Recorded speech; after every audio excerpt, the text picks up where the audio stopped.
जय जगन्नाथ मु ममता पाणी मो यूट्यूब चैनल को आपण मानकु स्वागत करूची। पिला माने गत क्लास रे आमे जन्मभूमि विषयटी को संपूर्ण करथिले। मोर आशा जे तमे से विषयटी को भलो भाबरे बुझी साथिबो।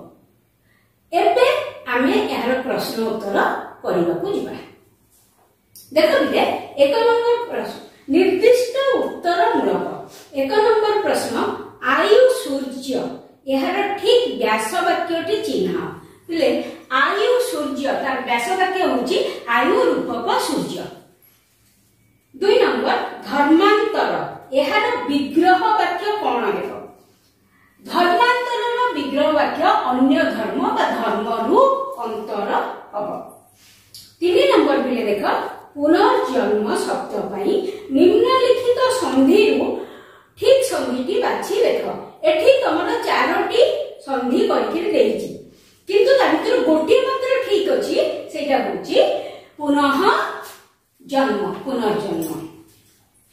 4 नंबर शुष्क शब्दटी किपरि गठित होइछि। एठी मध्ये 4टी संभाव्य उत्तर ता भितर गोटी ठीक उत्तर अछि।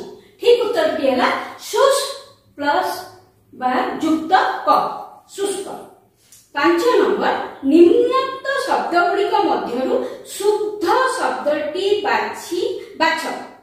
एठी मध्ये 4टी संभाव्य उत्तर एवं ता भितर शुद्ध शब्द होची शारीरिक तालबेस रे आकार र रे दीर्घई प्रथम र रे दीर्घई द्वितीय र रे हर्षई क शुद्ध शब्द होची शारीरिक। 6 नंबर ग्राम मध्यरे एक परिवारत्वर परंपरा स्वरूप निम्नलिखित मध्यरु केउ उक्तिटी ग्रहणीय। एठी मध्य मिले 4टी संभाव्य उत्तर एवं ठीक उत्तरटी होची 6 नंबर ग। ग्राम रे जाति वर्ण निर्विशेष रे भाई भौणी कका खुड़ी आदि भाबरे संपर्क रखिबा। एटा होची ठीक उत्तर। एबे 7 नंबर को जिबा निम्न रे प्रदत्त शब्द गुड़िकर विपरीतार्थ बोधक शब्द लेख। यार विपरीत शब्द लिखिया को कहछि विशाल। विशाल रो विपरीत क्षुद्र। स्मरण। स्मरण रो विपरीत विस्मरण। अस्वीकार स्वीकार। अवांछित वांछित। प्रशंसा निंदा। मधुर तिक्त। वर्तमान पिले आमे 7 नंबर जाय प्रश्नर उत्तर आलोचना करिबे। वर्तमान आमे जिबा 8 नंबर प्रश्नर उत्तर आलोचना करिबे। 8 नंबर निम्नलिखित शब्द गुडी को उपयुक्त वाक्य रे प्रयोग कर। अभिजात। अभिजात श्रेणीर पिलामानंकर व्यवहार मार्जित अटे। प्रत्यय। हरि कथारे मोर प्रत्यय आसु नाही। सिक्त। सिक्त बसन रे बेसी समय रुह नाही। प्रवंचना। काहारी सहित प्रवंचना करिबा उचित नुहे। निंदा। प्रवंचना पर निंदा नहीं तो प्रवंचना पर अकर्मा। अकर्मा मानकु लक्ष्मी घृणा करती। शीर्ण। बस्ती अंचल रे अनेक शीर्ण शिशु देखा जाती। 9 नंबर पिले एठी किछि रूढ़ी अछि। एही रूढ़ी को वाक्य रे व्यवहार कराइछि। देखो पिले पादरे दळी देबा। से मो कथा को पादरे दळी देई चली गला। पादरे दळिदा माने गोडे रे दळिदा मानु ह मो कथा को खातिर कलानी न करी चली गला। द्वितीय रूढ़ी होची पार पाइबा। भव सागर रु पार पाइबा सहज नुहे।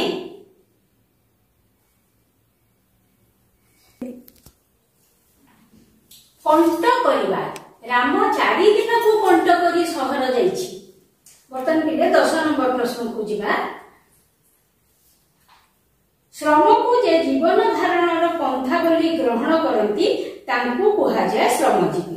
सेही भली शेषरे जीवी थिबा शब्द कर्मजीवी, मत्स्यजीवी, कृषिजीवी, परजीवी इत्यादि।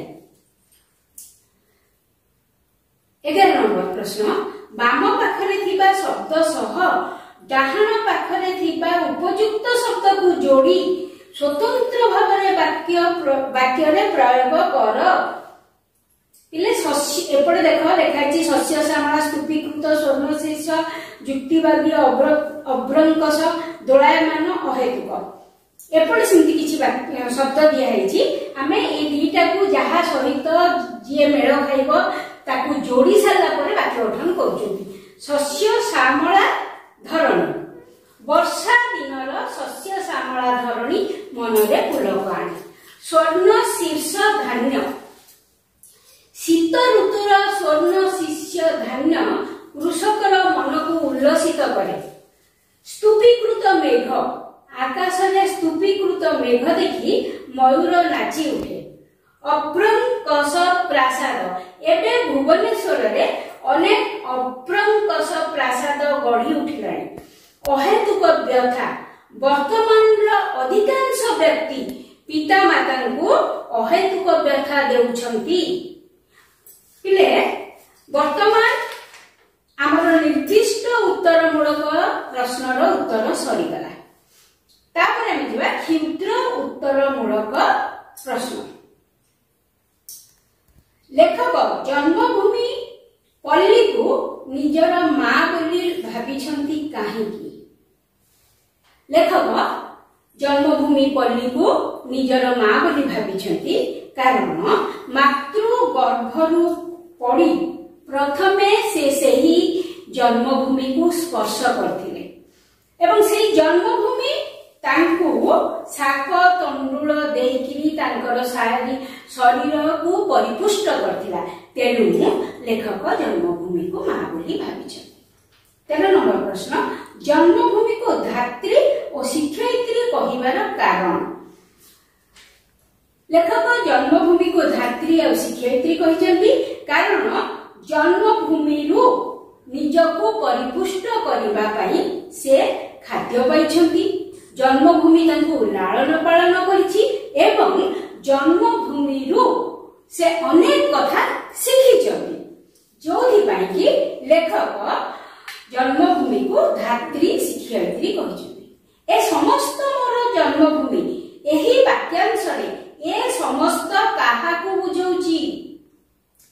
ଏ ସମସ୍ତ ମୋର ଜନ୍ମଭୂମି ଏହି ବାକ୍ୟାଂଶରେ ଏ ସମସ୍ତ ଏସିଆ ମହାଦେଶ, ଭାରତବର୍ଷ, ଓଡ଼ିଶା ପ୍ରଦେଶ ଏବଂ ସର୍ବଶେଷରେ ଲେଖକଙ୍କର ଜନ୍ମଭୂମି ମୟୂରଭଞ୍ଜର ଖିଚିଂ ଅଞ୍ଚଳକୁ ବୁଝଉଛି ବା ତାଙ୍କ ପଲ୍ଲୀ ଗ୍ରାମକୁ ବୁଝଉଛି। ବୟସ ବଢିବା ସହ ଲେଖକଙ୍କର ଜନ୍ମଭୂମି ସହିତ ସମ୍ପର୍କ କିପରି ହେଉଛି ବୋଲି ସେ କହିଛନ୍ତି? ବୟସ ବଢିବା ସହିତ ଲେଖକଙ୍କର ଜନ୍ମଭୂମି ସହିତ ସମ୍ପର୍କ ଦିନକୁ ଦିନ କ୍ଷୀଣ ହୋଇ ଶେଷରେ ଲୁପ୍ତ ହୋଇଯିବାକୁ ବସିଛି। 16 ନମ୍ବର ସମୟ ସ୍ରୋତରେ ଲେଖକ କିପରି ଭାସି ଚାଲିଛନ୍ତି? ସମୟ ସ୍ରୋତରେ ଲେଖକ ନିଃସହାୟ ତୃଣ ପରି ଭାସି ଚାଲିଛନ୍ତି। ଜନ୍ମଭୂମିର କେଉଁ ରୂପ ଲେଖକଙ୍କର ଆଖି ଆଗରେ ଭାସିଯାଏ? ଜନ୍ମଭୂମିର ରାଶି ରାଶି ଶାଳତରୁ ମଧ୍ୟରେ ନଦୀ ବେଷ୍ଟିତ ଭଞ୍ଜ କୀର୍ତ୍ତି କିରୀଟିନୀର ଶୋଭା ତାଙ୍କ ଆଖି ଆଗରେ ଭାସିଯାଏ। 18 ନମ୍ବର ଧର୍ମାନ୍ତର ପରେ ଲୋକର କି ପରିବର୍ତ୍ତନ ହୋଇଥାଏ? ଧର୍ମାନ୍ତର ବ୍ୟକ୍ତି ଅନ୍ୟ ପାଖରେ ନିଜର ନିଜତ୍ୱକୁ ବଳି ଦେଇଥାଏ। ସେ ନିଜର ମାନବିକତାକୁ ବଳି ଦେଇଥାଏ।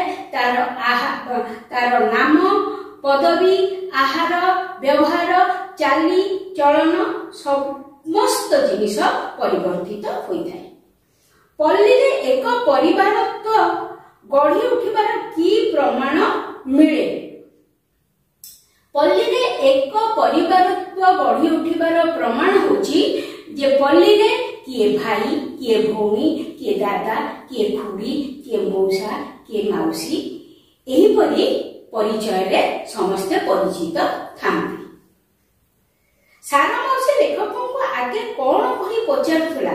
ସାରା ମାଉସୀ ଲେଖକଙ୍କୁ ଆଗେ ପଚାରୁଥିଲା କେବେ ଆସିଲୁ ବାପା? ସାରା ମାଉସୀର ପ୍ରଶ୍ନ ପଚାରିବା ପରେ କି ପରିବର୍ତ୍ତନ ଆସିଛି? ଆଗରୁ ସେ ପଚାରୁଥିଲା କେବେ ଆସିଲୁ ବାପା, ଏବେ କିନ୍ତୁ ସାରା ମାଉସୀ ଲେଖକଙ୍କୁ ପଚାରୁଛି କେବେ ଆସିଲ ବାବୁ। এই প্রকার পরিবর্তন আসিছে।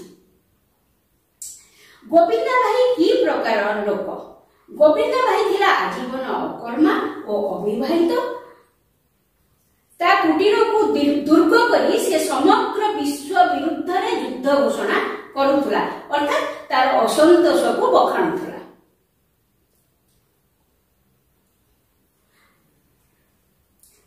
ଗୋବିନ୍ଦା ଭାଇ ଲେଖକଙ୍କୁ କୁଟୀରରେ ବସାଇ କି ପ୍ରକାର ବ୍ୟବହାର ଦେଖାଉଥିଲା? ସେ ଲେଖକଙ୍କୁ କୁଟୀରରେ ସମ୍ମାନର ସହିତ ବସେଇ ତାଙ୍କୁ ମନବୋଧ ଚଉତିଶାର ବ୍ୟାଖ୍ୟା କରୁଥିଲା। ଗ୍ରାମଟି ଯାକ ନବାଗତ ଅତିଥିରେ ପରିପୂର୍ଣ୍ଣ ହୋଇଗଲାଣି। ଏଠାରେ କେଉଁ ନବାଗତ ଅତିଥିଙ୍କ କଥା ଲେଖକ କହିଛନ୍ତି? ଲେଖକ ଅନେକ ଦିନ ପରେ ଯେତେବେଳେ ଗାଁକୁ ଫେରିଛନ୍ତି ସହରରୁ, ସେ ଅନେକ ଛୋଟ ପିଲାଙ୍କୁ ଦେଖିଛନ୍ତି ଏବଂ ଯୋଉ ପିଲାମାନେ ତାଙ୍କୁ ଚିହ୍ନି ନାହାନ୍ତି ବା ଲେଖକ ମଧ୍ୟ ସେ ପିଲାମାନଙ୍କୁ ଚିହ୍ନି ନାହାନ୍ତି, ତେଣୁ ଲେଖକ ସେହି ଶିଶୁମାନଙ୍କୁ ନବାଗତ ଅତିଥି ବୋଲି କହୁଛନ୍ତି।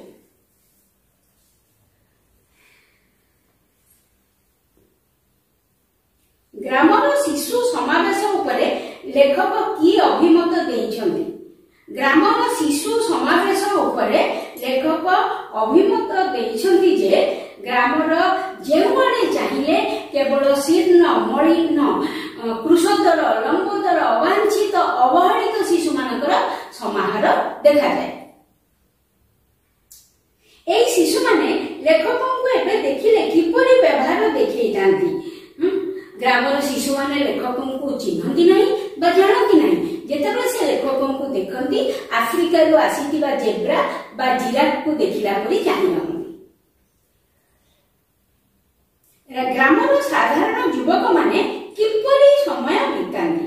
ଗ୍ରାମର ସାଧାରଣ ଯୁବକମାନେ ରାଜନୀତି କରି ସମୟ ବିତାନ୍ତି ଏବଂ ସେମାନଙ୍କ ପାଇଁ ରାଜନୀତିର ଅର୍ଥ ହେଉଛି ଯେ ବିପ୍ଳବ, ଦଙ୍ଗା, ହଣାହଣି, ମରାମରି ଇତ୍ୟାଦି। ଗ୍ରାମ୍ୟ ଯୁବକମାନଙ୍କ ସହିତ ପଲ୍ଲୀ ପ୍ରକୃତିର ଶୋଭା ଉପଭୋଗ କରିବା ଲେଖକଙ୍କ ପକ୍ଷରେ କାହିଁକି ସମ୍ଭବ ନୁହେଁ? ଗ୍ରାମ୍ୟ ଯୁବକମାନେ ରାଜନୀତି ସହିତ ନିଜକୁ ଜଡ଼ିତ କରିଥାନ୍ତି ବା ନିଜେ ରାଜନୀତି ସହିତ ସାମିଲ ଥାନ୍ତି। ରାଜନୀତିକ ମତବାଦ ଅନୁସାରେ ଲେଖକ ସେମାନଙ୍କ ସହିତ ମିଶି ପାରନ୍ତି ନାହିଁ, ତେଣୁ ସେମାନଙ୍କର ଗ୍ରାମ୍ୟ ଯୁବକମାନଙ୍କ ସହିତ ପଲ୍ଲୀ ପ୍ରକୃତିର ଶୋଭା ଉପଭୋଗ ଗ୍ରାମର ସାଧାରଣ ଯୁବକମାନେ କିପରି ସମୟ ବିତାନ୍ତି? ଗ୍ରାମର ସାଧାରଣ ଯୁବକମାନେ ରାଜନୀତିରେ ସାମିଲ ହେଇ ସମୟ ବିତାନ୍ତି। ଏଇଟା ତ କ୍ୱେଶ୍ଚିନ୍ ସରିଲା। 28 ନମ୍ବର, ଗ୍ରାମ୍ୟ ଯୁବକମାନଙ୍କ ସହିତ ପଲ୍ଲୀ ପ୍ରକୃତିର ଶୋଭା ଉପଭୋଗ କରିବା ଲେଖକଙ୍କ ପକ୍ଷରେ କାହିଁକି ସମ୍ଭବ ହୁଏ ନାହିଁ? ଗ୍ରାମ୍ୟ ଯୁବକମାନେ ରାଜନୀତି ସହିତ ନିଜକୁ ସାମିଲ କରିଦେଇଥିବାରୁ ରାଜନୀତିକ ମତବାଦ ଅନୁସାରେ ସେମାନଙ୍କର ମାନସିକ ପରିବର୍ତ୍ତନ ହେଇଛି, ତେଣୁ ଲେଖକ ତାଙ୍କ ସହିତ ଗ୍ରାମ୍ୟ ଜୀବନର ଶୋଭାକୁ ଉପଭୋଗ କରିପାରନ୍ତି ନାହିଁ। ଶିକ୍ଷିତ ଲୋକ ପଲ୍ଲୀର କର୍ମ ଯୋଜନାରେ ଅଂଶଗ୍ରହଣ ନ କରିବାର କାରଣ କ'ଣ? ଶିକ୍ଷିତ ଲୋକେ ପଲ୍ଲୀର ଶୃଙ୍ଖଳିତ କର୍ମ ଯୋଜନାରେ ଅଂଶଗ୍ରହଣ କରିପାରନ୍ତି ନାହିଁ, କାରଣ ସେମାନଙ୍କ ପାଖରେ ଭୌତିକ ଶକ୍ତିର ଅଭାବ ନଥିଲେ ମଧ୍ୟ ନୈତିକ ଶକ୍ତିର ଅଭାବ ଥାଏ।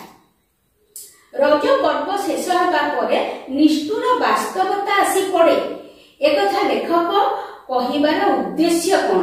ରଜ ପର୍ବ ପରେ କଠିନ କୃଷି କାର୍ଯ୍ୟର ସମୟ ଆସିଥାଏ। ସେଇଥିପାଇଁ ଲେଖକ ଏମିତି କହୁଛନ୍ତି। ଶିକ୍ଷିତ ମାନେ କାୟ କ୍ଲେଶ ଓ ଆଭିଜାତ୍ୟ ମଧ୍ୟରୁ କେଉଁଟିକୁ ଅଧିକ ପସନ୍ଦ କରନ୍ତି ଓ କାହିଁକି?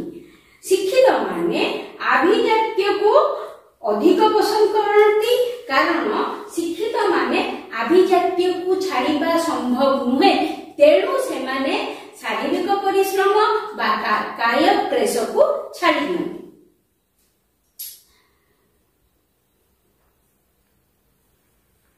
किभଳି लोक जीवन युद्ध रे दिग्विजयी वीर बोली परिचित हुए मानवर समस्त नीति को पादरे दली देई ऊर्ध्व श्वास रे धाई जेते बेसी धन अर्जन करे सेही भଳି लोक ही जीवन युद्ध रे दिग्विजयी वीर बोली परिचित हुए। शिक्षित मानक ग्राम छाड़ी पळाई जिबा सह केउ पौराणिक कथार तुलना करा जायछि। शिक्षित मानकर ग्राम छाड़ी पळाई जिबा सह श्रीकृष्णकर गोपपुर छाड़ी मथुरा पळाइबा कथा कहा जायछि तुलना करा जायछि। श्रीकृष्ण को महाभारतर कर्णधार बोली काहीकि कहा जायछि।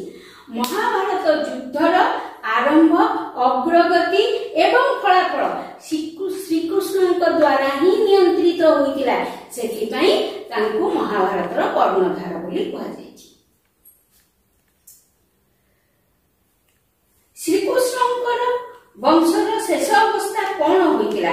श्रीकृष्णक वंशर शेष अवस्था रे श्रीकृष्णकर वंशधर माने प्रभास तीर्थर एरतार बनरे मद्यपान करी परस्पर को हणाहणी करी शेष हो जाइथिले। भल विश्ववासी कहिले कौन बुझा जाए?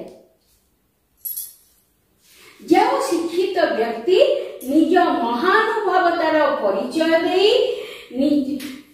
एवं निज महानुभवतार परिधि को निज पल्ली ग्राम आरंभ करी विश्व पर्यंत आगे नहीं थाए ताहाकू ही भल विश्ववासी बोली कहा जाए।